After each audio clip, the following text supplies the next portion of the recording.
Assalamualaikum warahmatullahi wabarakatuh. Perkenalkan, nama saya Ayu Setia Lestari, perwakilan dari kelompok 2 yang meliputi Angelina Rian, Uswatun Hasanah, Bonita Caturwulan, Mariana, Ayu Rahmawati, Devita Noviasari, Ayu Setia Lestari. Akan mempresentasikan mengenai isu etik dalam keperawatan. Yang pertama, pengertian kode etik. Kode etik adalah berupa norma-norma yang harus diindahkan atau dilakukan oleh setiap anggota profesi di dalam melaksanakan tugas profesinya dan kehidupan di masyarakat. Tindakan yang melanggar kode etik meliputi malpraktik, abortus spontan. Yang pertama, malpraktik adalah kesalahan atau kegagalan pelaksanaan profesional karena keterampilan yang tidak memadai dan tidak beralasan, ketaatan terhadap profesi atau hukum, praktik kejahatan, tindakan melanggar hukum atau tidak bermoral.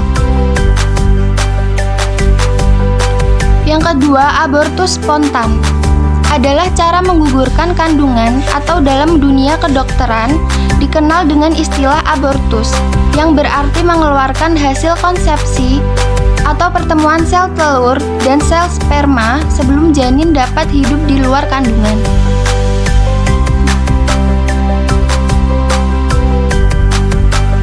Tiga, pandangan secara umum tentang abortus yaitu pandangan konservatif, pandangan moderat, pandangan liberal.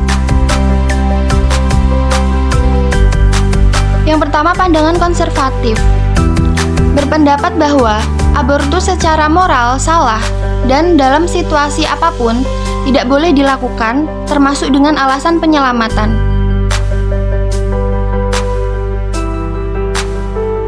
Yang kedua, pandangan moderat berpendapat bahwa abortus tidak mutlak kesalahan moral dan hambatan penentang abortus dapat diabaikan dengan suatu pertimbangan moral yang kuat. Yang ketiga, pandangan liberal berpendapat bahwa abortus secara moral diperbolehkan atas dasar permintaan. Pandangan ini secara umum menganggap bahwa fetus sebelum menjadi manusia, secara genetik, fetus sebagai bakal manusia, tetapi secara moral bukan manusia.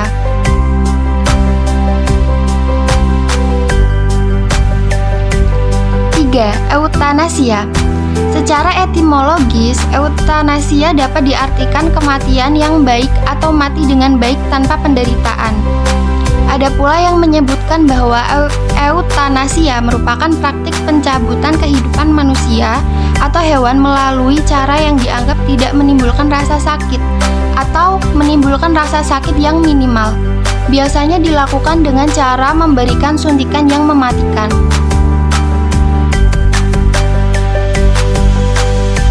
Klasifikasi eutanasia. Voluntary euthanasia, jika yang membuat keputusan adalah orang yang sakit. Involuntary euthanasia, jika yang membuat keputusan adalah orang lain.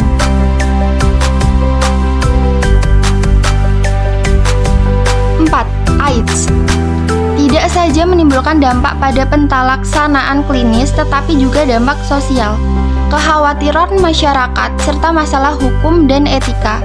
Oleh karena sifat virus penyebab AIDS yaitu HIV dapat menular pada orang lain, maka muncul ketakutan masyarakat untuk berhubungan dengan penderita AIDS, dan kadang-kadang penderita AIDS sering diperlakukan tidak adil dan didiskriminasikan.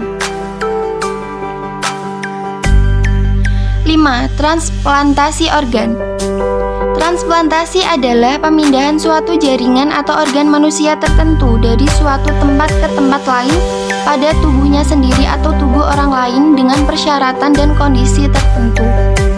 Tindakan medis ini sangat bermanfaat bagi pasien dengan gangguan fungsi organ tubuh yang berat. 3. Fase isu sekitaran kematian. Yang pertama, fase agonal atau agonal fase. Fase rusaknya denyut teratur. Yang kedua, kematian klinis atau clinical death. Jeda singkat bagi masih mungkinnya dilakukan penyelamatan. Yang ketiga, ematian atau mortality atau kematian permanen. Dalam suatu kematian, jika nyawa pasien tidak bisa diselamatkan lagi, masih banyak yang dapat dan harus dilakukan. Sekian, terima kasih presentasi dari kami.